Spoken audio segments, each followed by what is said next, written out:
Hello and welcome to iCatholic. I'm Wendy Grace. Well, last year and for some of this year, an Oireachtas committee was tasked with looking at the issue of euthanasia and assisted suicide.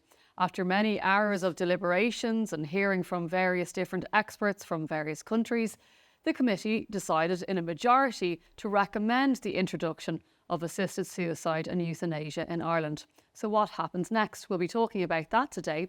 In studio I have with me Independent Senator Ronan Mullen, who sat on that committee and was also part of a minority report who recommended against any introduction of euthanasia and assisted suicide.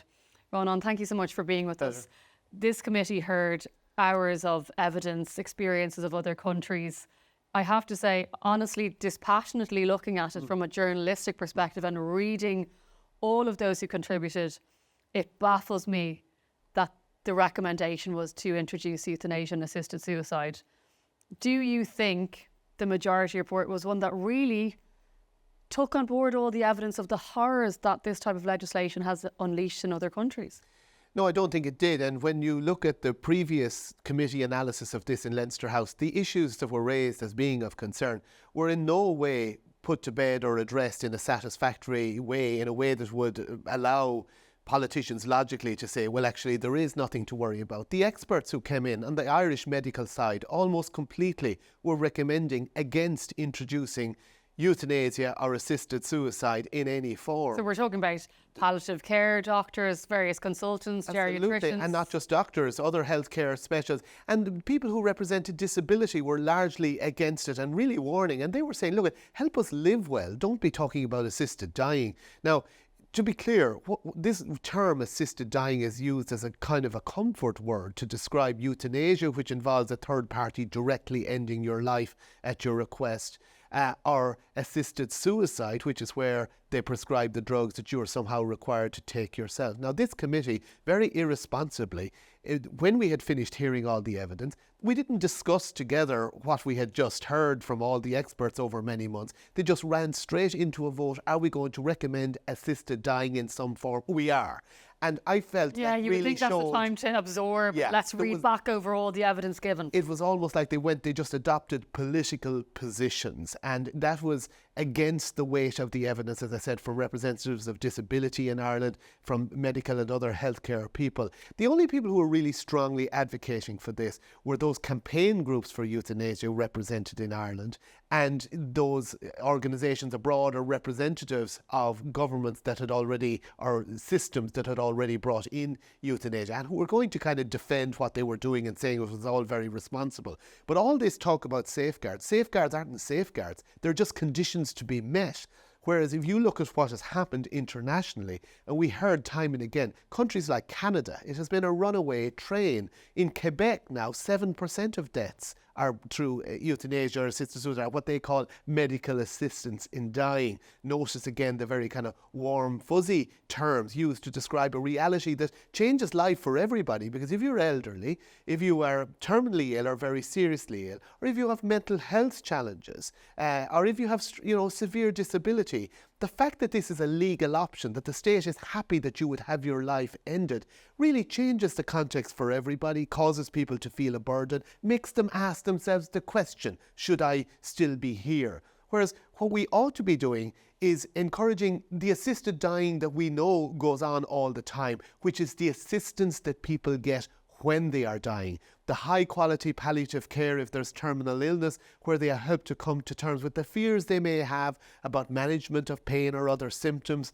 or being isolated. And there's so much that we know now that good quality palliative care can achieve, addressing the fears that cause many people sometimes to want to have their lives ended. But when those fears are addressed, that desire goes away. And it's that kind of positive investment in high quality care of the person. That's where our focus needs to be, and it's a journey we still have to go in Ireland, as good as all the stuff that's going on already is. I think that was one of the pieces of evidence that struck me most when a palliative care doctor made that very point in all his years of practice, which was decades.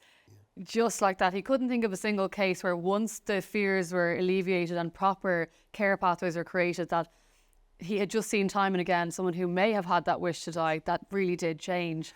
And that's very noticeable where somebody gets a diagnosis of terminal illness, for example, the suggestion of depression. There's a high rate of it in the early phase after a diagnosis and getting that very, very challenging news. And that's exactly the point when people are vulnerable. So if euthanasia or assisted suicide, and frankly, the majority were very careless. They don't even distinguish between euthanasia, which is even more dangerous than assisted suicide. They left both on the table to be legislated for potentially.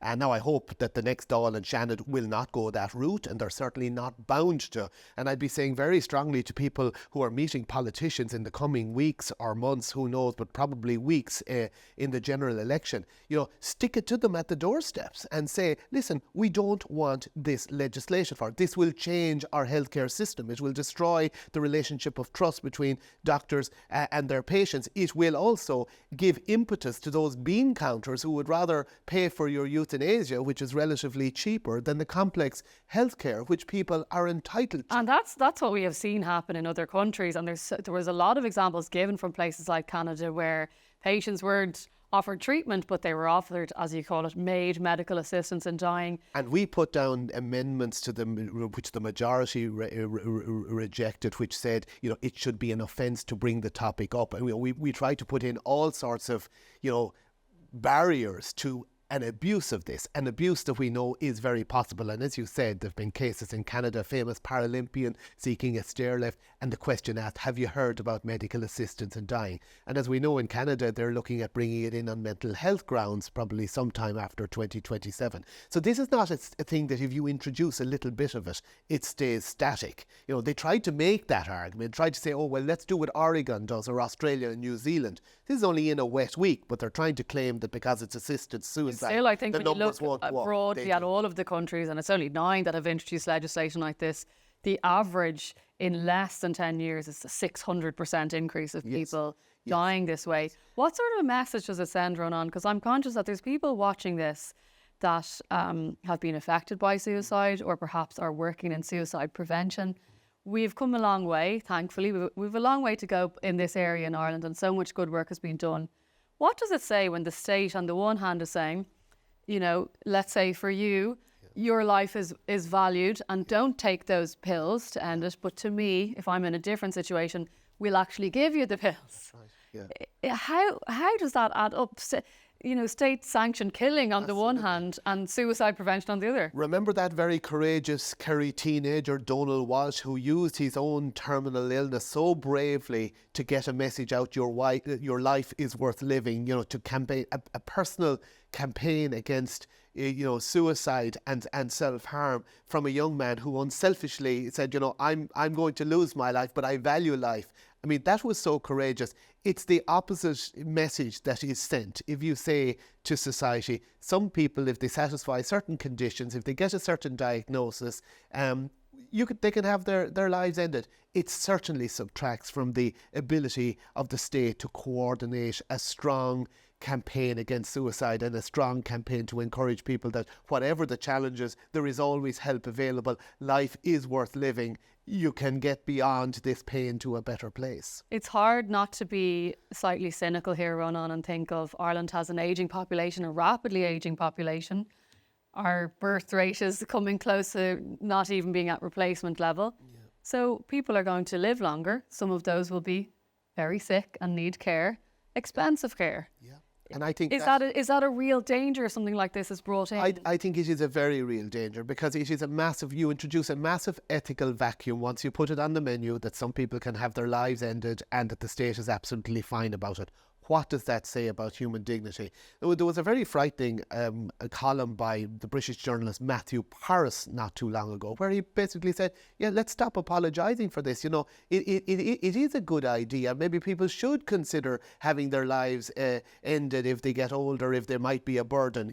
So what? And then he went on to say, it'll never be forced. Well, who knows? If you cross that Rubicon of saying, actually, some people's lives aren't worth living. And it's worth noting that even in places like Oregon in the United States, where it's supposed to be more restrictive because it's assisted suicide as opposed to euthanasia, an increasingly high number of those who have chosen assisted suicide, now I think over 50%, mention worrying about being a burden to their loved ones as one of the issues going on in their lives.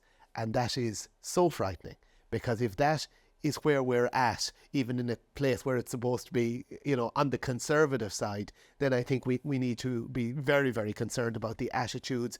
It isn't so much people's attitudes to each other. It isn't that every family will want to end the lives of their older relatives so that they can get their hands on the property. It's never that obvious. It's the subtle pressure. It is the changing of that sense of how valuable it's is changing my how life, we view older people, disability, illness, and how people will view themselves. yeah, and it's as you say, that feeling of being a burden. I know that there's also people watching who themselves might be living with a terminal diagnosis and are thinking, well, already there isn't enough support for me. I'm not given the things that I need.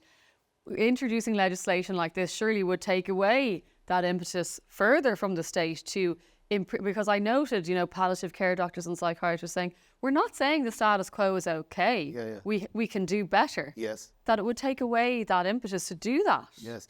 And, I want to be quite clear, in our minority recommendations and report, we weren't just saying no to euthanasia and assisted suicide. We were saying yes to investment in ever higher quality palliative care, yes to research into ageism in our society, yes to looking at, how does, the problem of mental illness intersect with this. One of the things the psychiatric experts told us at the committee was, even if you make this available for terminal illness situations, or where somebody gets a diagnosis, however sure you can be about a diagnosis, of course, or the precise length of prognosis is another question. But they said it is impossible to screen out from that those people who, for mental health reasons, having got such a diagnosis, will choose to have their lives ended. So these things are all fitcha fucha, to use a lovely Irish language expression. But so what we've got to do is to insist on best quality care for people, to bring the necessary reassurance into place. And as I said, it isn't a choice between, a painful, lingering, uncared for death and being able to exercise total control and to end your life in the exact moment when you want to. Assistance when people are dying is the key thing. And that means love and care and high quality attention to physical symptoms, but also to psychological, emotional, spiritual. And that's what palliative care means. It isn't just for those who are about to die or going to die soon. It's something that is relevant to its care, and not, even when cure, which may or may not be possible, the care is always on the agenda. And I think that's the culture we want to promote. It's about and saying, it is at risk. It's about offering care, not killing. Absolutely. And therefore, I'd stress it again, it's important that people don't sit on the sidelines on this, because sadly, politicians, many of them, tend to listen to, well, where are the vibes coming from the media on this? And, now I think most people are conflicted about this one way or, nobody is, that I know. But there is a completely dangerous, clear. I'd say, Ronan, that without analysing the evidence that Yes. you heard, in an effort to appear progressive, because we've ticked other boxes in this country, that this is just another box to tick in being seen as to being progressive. That's right. And there's also a tendency among euthanasia campaigners to try and portray those who are opposed to it as being somehow just guided by religious dogma and that alone, or not being sufficiently respectful of people's choices. And I think that argument has to be nailed. This isn't about denying somebody their individual choice. There are many choices that people will have to make as they find themselves dealing with illness, disability, and indeed advanced years.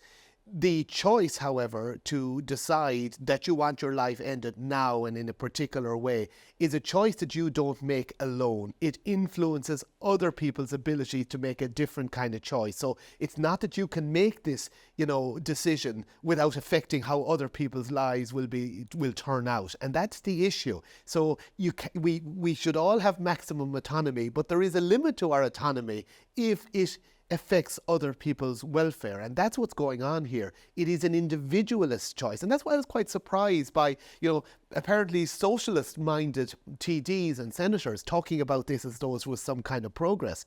This is a recipe for the most individualist, selfish, materialist attitudes to prevail, which is to say, I'd rather pay for your your euthanasia than pay for your complex healthcare. And we have had that situation in Canada where people couldn't get health insurers to cover certain cancer-related treatments, if I recall correctly, but they were quite willing to pay for the euthanasia, for the assisted suicide, and that's where we do not want to go. Yeah, well, one can only hope that there will be more of a period of reflection from legislators in this country. But Ronan, for now, thank you so much for giving us an update.